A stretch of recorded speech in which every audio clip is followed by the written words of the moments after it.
Hi guys, this is GSMDome.com and I'm here with the unboxing of the Xiaomi 15T Pro. We're here in Munich and the phone has just been unveiled, so let's see what the handset is all about. The price tag is around 800 euros and we're dealing here with a sort of a fall flagship. The first breaking news, its focal length is actually larger than the one of the iPhone 17 Pro Max. I'm talking about going past 100 millimeters in the basic zoom level and going past 200 millimeters in the extended zoom level, something like 10x. The 10x is basically the optical equivalent, while the iPhone 17 Pro Max offers the optical equivalent of 8x.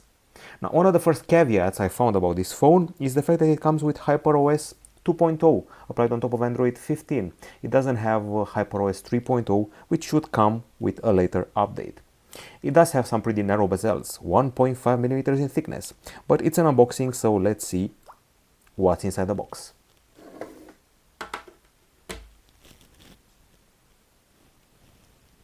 Okay, so first and foremost we have this envelope here, and in the envelope we find the key used to access the slots. This is not one of those phones with eSIM only like the iPhone 17 Air or just iPhone Air.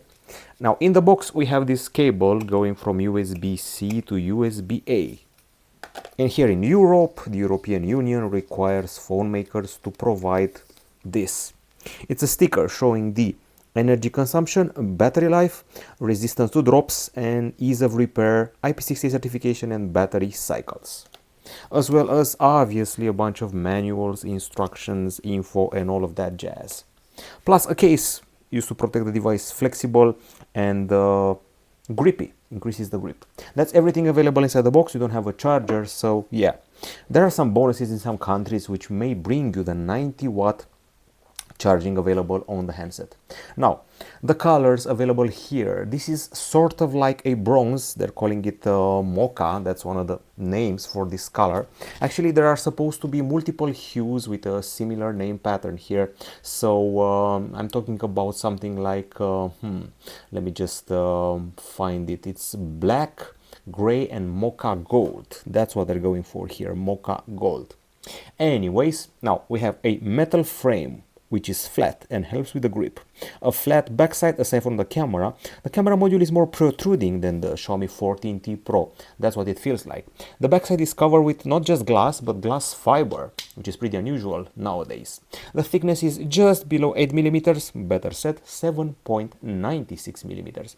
It weighs 210 grams and has IP68 certification. It can take some dust and water. It's apparently dust-proof and waterproof in some capacity. I find the grip quite fine, but it's, make no mistake, it's quite a heavy phone, so you should probably be careful about that when thinking about buying this phone if you have small hands or not. Now, one of the cool things about this device is the size of the screen.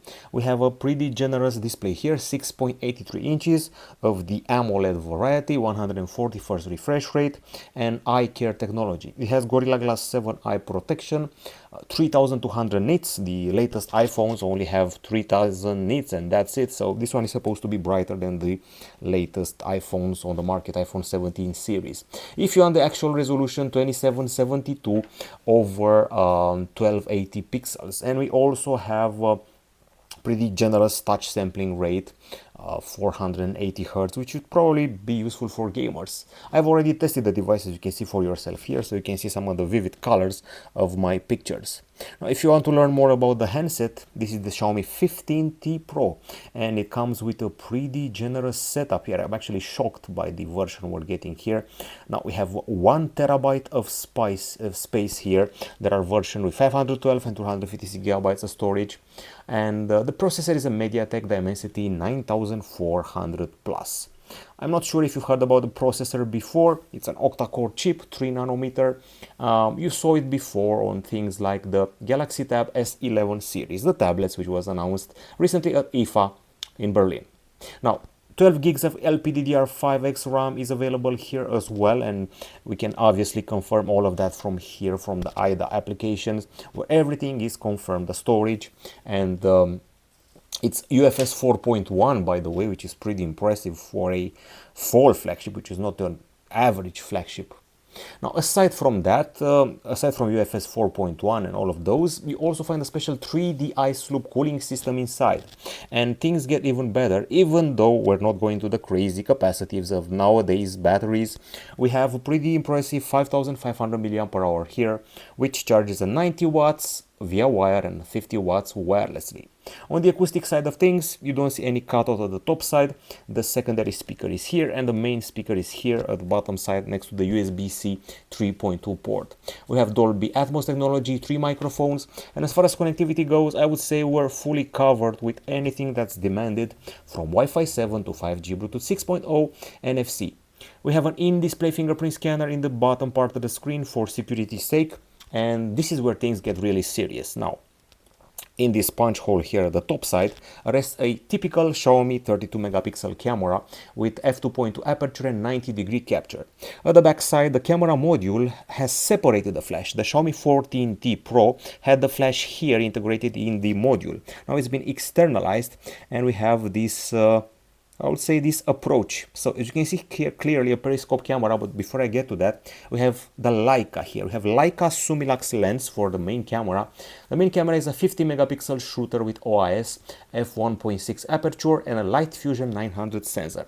Then we have the 50 megapixel Leica telephoto camera with 115 millimeter focal length, which is better than the 100mm of the iPhone 17 Pro Max.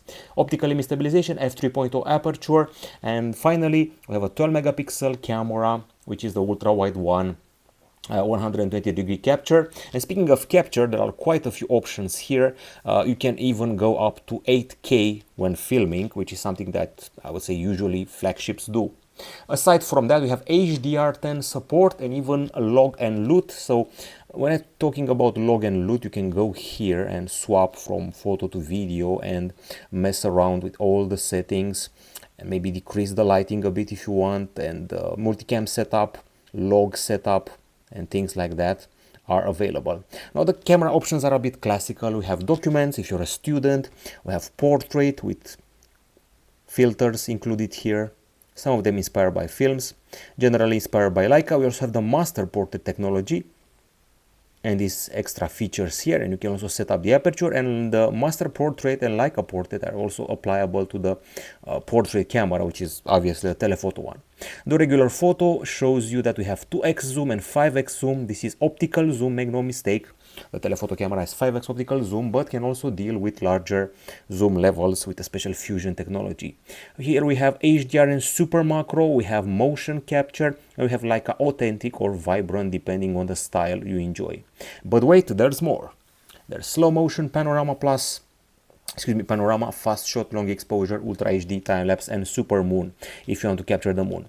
In the video department, there's shoot steady, which decreases the resolution at full HD 30 but improves the stabilization. We have a teleprompter feature and a macro capture.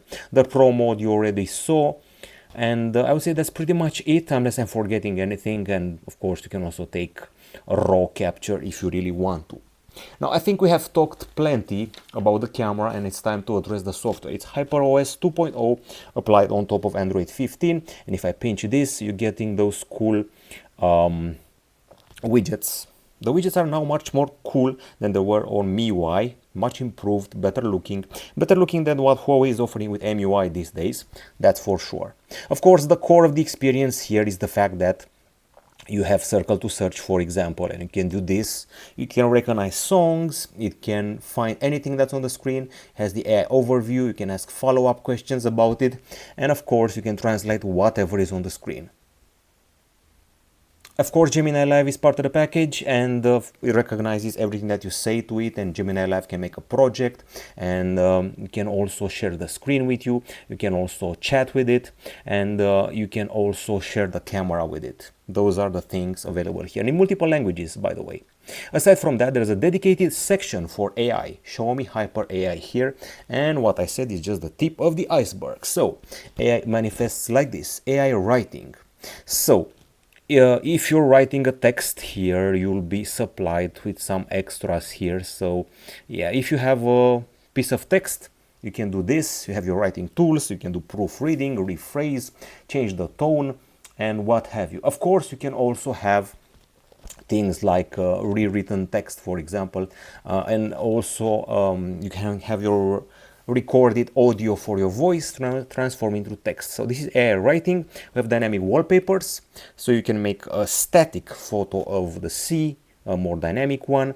You also have the gallery editor with features like enhance, AI image expansion, AI erase pro, AI film, and so much more. Then speech recognition, which I mentioned before, with transcription, distinguish speakers, summarize, translate, useful for journalists and students. Translate conversation, you've seen this on other brands, obviously, and with multiple layouts. There's AI interpreter as well for calls and conferences, and finally AI subtitles, even bilingual ones. So in a nutshell, this is the most complete phone of the year 2025 from Xiaomi, which they're offering in the Fold 15T Pro. What other things to mention? So you can take 10x up to optical zoom level, and we also have a new bokeh effect for the master portrait camera. I'm just going to show you a small spoiler of what the review will be like. This is a watch, a clock tower actually, and this is what the zoom is like. This is actually 10x zoom. Actually did a screenshot of the 10x, and this is actually 42x of the same watch. Keep in mind, this is my actual distance to the watch, the clock, not the watch you wear on your hand. Once again, this is a 42x shot. They're using a special window here for improved stabilization like Honor and Samsung is doing, and to be honest, the details are amazing. So that's the key here. A cool new mocha color and an improved zoom. I expect a lot from the battery, from the charging, and from the AI. Luckily, we should also see HyperOS 3.0 on it pretty soon. That's it from GSMDome.com. First impressions are quite positive, maybe above what the previous T phones had to offer. And of course, Leica is part of the package. And I actually forgot to show you something cool. So if you go here, you're going to find yourself with a bunch of filters and Leica styles, black and white, AC, sepia, blue, all of them inspired by typical Leica types of capture. That's it from GSMDome.com. We'll be back with more soon. Goodbye.